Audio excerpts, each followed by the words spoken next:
Hello दोस्तों, मैं हूं Vishesh Singh, NISM certified equity research analyst.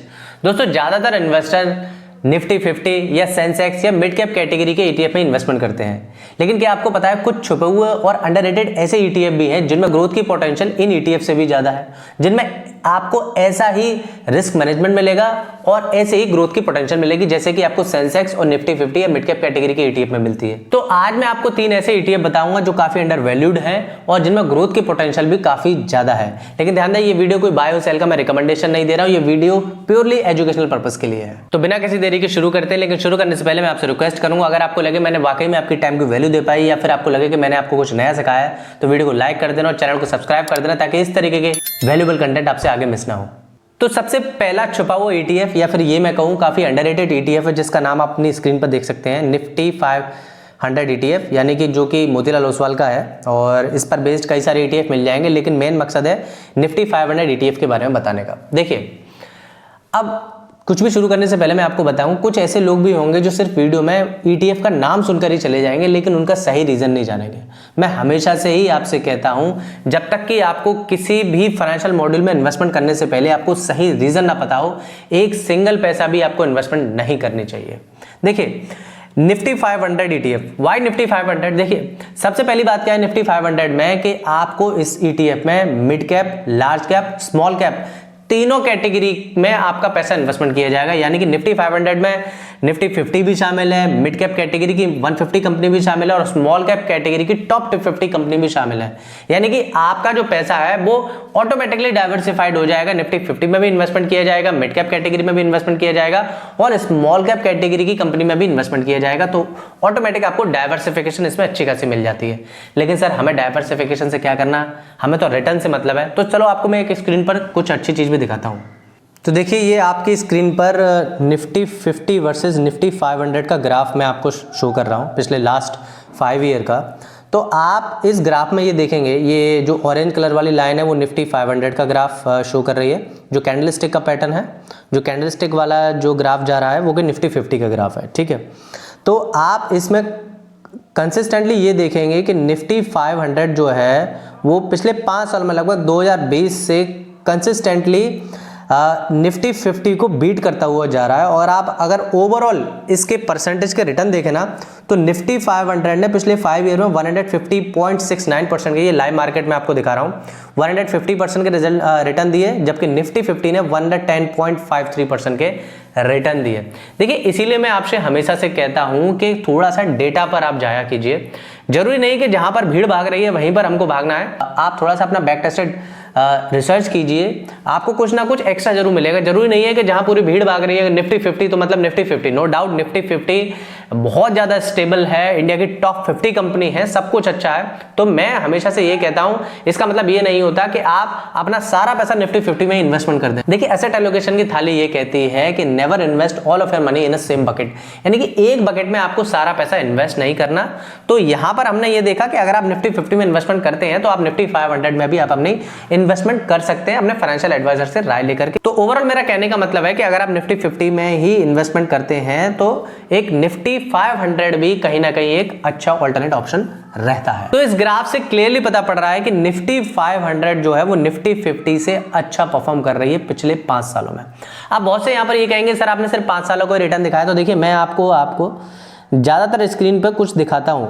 आप मोस्ट ऑफ द टाइम देखेंगे निफ्टी 500 का जो ये ग्राफ है वो आपको ऊपर ही मिलेगा निफ्टी 50 के कंपैरिजन में। ये देखिए, और ओवरऑल भी देखेंगे ना, तो मैं जहां भी ले जाऊं, देखो मैं शुरुआत से ले जाऊं तब भी आपको निफ्टी 500 निफ्टी 50 से अच्छा परफॉर्म करते हुए दिखाई दे रहा है, क्योंकि यहाँ पर डाइवर्सिफिकेशन आपको अच्छी खासी मिलती है। देखिए, दूसरा जो अंडररेटेड ETF है आप अपनी स्क्रीन पर देख सकते हैं, उसका नाम है मोतीलाल ओसवाल का NASDAQ 100 ETF, जो कि ट्रैक करता है NASDAQ 100 इंडेक्स को। अब सबसे बड़ा सवाल आपके दिमाग में ये आ रहा होगा, सर ये NASDAQ 100 क्या है? देखिए, NASDAQ 100 जो है वो एक अमेरिका का इंडेक्स है जिसमें अमेरिका की टॉप 100 टेक कंपनी आती है, जैसे कि Amazon, Facebook, Microsoft, Apple, Tesla, इस तरीके की कंपनी इसमें आती हैं। मतलब जितने भी वेल स्टैब्लिश्ड कंपनी है अमेरिका की वो इस इंडेक्स में आती है। टॉप 100 कंपनी अमेरिका की वो इसमें आती हैं। इसका मतलब क्या हुआ कि अगर आप इस ETF में इन्वेस्टमेंट करते हैं जो कि एक इंडियन ETF है, तो आप इंडिया में बैठकर अमेरिका की टॉप 100 कंपनी में इन्वेस्टमेंट कर दी जाएगी। जी हाँ, जैसे कि फेसबुक, Amazon, एप्पल, माइक्रोसॉफ्ट, इनमें आपकी इन्वेस्टमेंट ऑटोमेटिक कर दी जाएगी अगर आप इस ETF में इन्वेस्टमेंट करते हैं तो। अब इस ETF का सबसे बड़ा फायदा क्या है? देखिए, ये ETF पर्सनली मुझे क्यों अच्छा लगता है मैं आपको बता दूं। एक तो इसमें ग्लोबल एक्सपोजर मिल रहा है, मतलब जरूरी नहीं कि आप इंडियन मार्केट में ही लिमिट हो जाएं। कभी कभी ऐसा हो सकता है कि आपको इंडियन मार्केट परफॉर्म ना करे, तो आप अपनी कैपिटल का रोटेशन आप अमेरिकन मार्केट में भी इन्वेस्टमेंट कर सकते हैं, अपना कैपिटल रोटेट कर सकते हैं इंडियन मार्केट से अमेरिकन मार्केट में।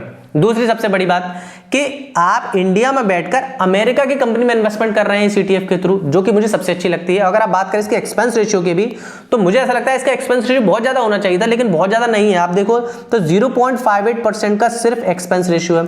अगर बात करें एसेट अंडर मैनेजमेंट की भी, तो काफी अच्छा खासा ये एसेट अंडर मैनेजमेंट है, लगभग 9000 करोड़ के आसपास का इसका AUM आपको मिल जाएगा। तो क्या सर इस ETF ने निफ्टी 50 से भी ज्यादा रिटर्न निकाल के दिए? तो मैं आपको ग्राफ पे दिखा दे रहा हूं दोनों इंडेक्स का कंपैरिजन। ये निफ्टी 50 का ग्राफ है, नीचे वाला कैंडलस्टिक पैटर्न वाला, जो ऊपर ग्राफ आपको लाइन चार्ट में दिखाई दे रहा है वो निफ्टी ये मॉन 100 यानी कि नैस्डैक 100 का, मोतीलाल ओसवाल के नैस्डैक 100 ETF का ये ग्राफ है।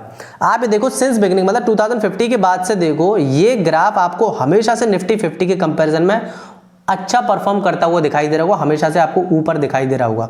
अगर लास्ट 5 ईयर की कंपैरिजन करूं ना मैं, तो लास्ट 5 ईयर में आप देखो ये ग्राफ कंसिस्टेंट ऊपर है निफ्टी 50 से।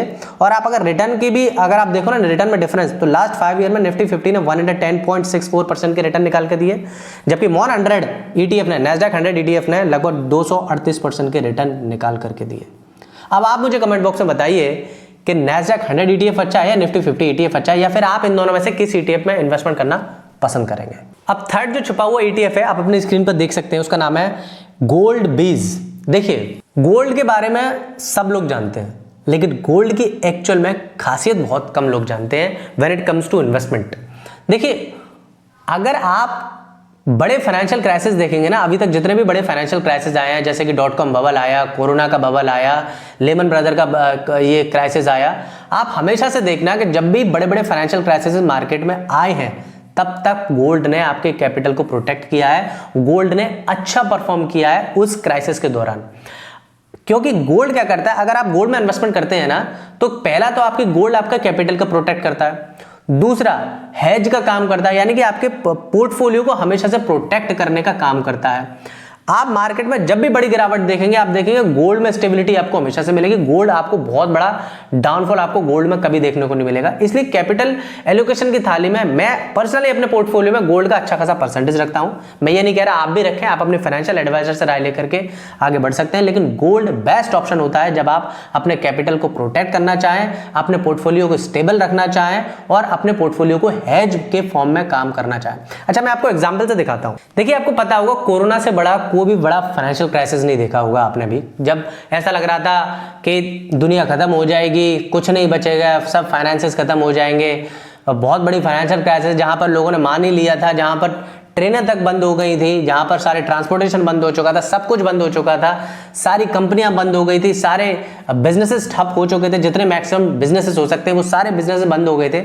उस समय आपको ध्यान होगा कि 2020 में ये निफ्टी 50 का आप देख सकते हैं ग्राफ, कितना फॉल हुआ था, लगभग 30 से 40% तक के करेक्शन देखे गए थे इंडेक्स में, और उससे ज्यादा भी करेक्शन स्मॉल कैप और मिड कैप में तो बहुत अच्छा खासा करेक्शन देखा गया था। लेकिन आप उस समय गोल्ड देखिए, गोल्ड का परफॉर्मेंस देखिए, गोल्ड उस समय नीचे नहीं आया, जबकि इनफैक्ट गोल्ड उस समय ऊपर गया।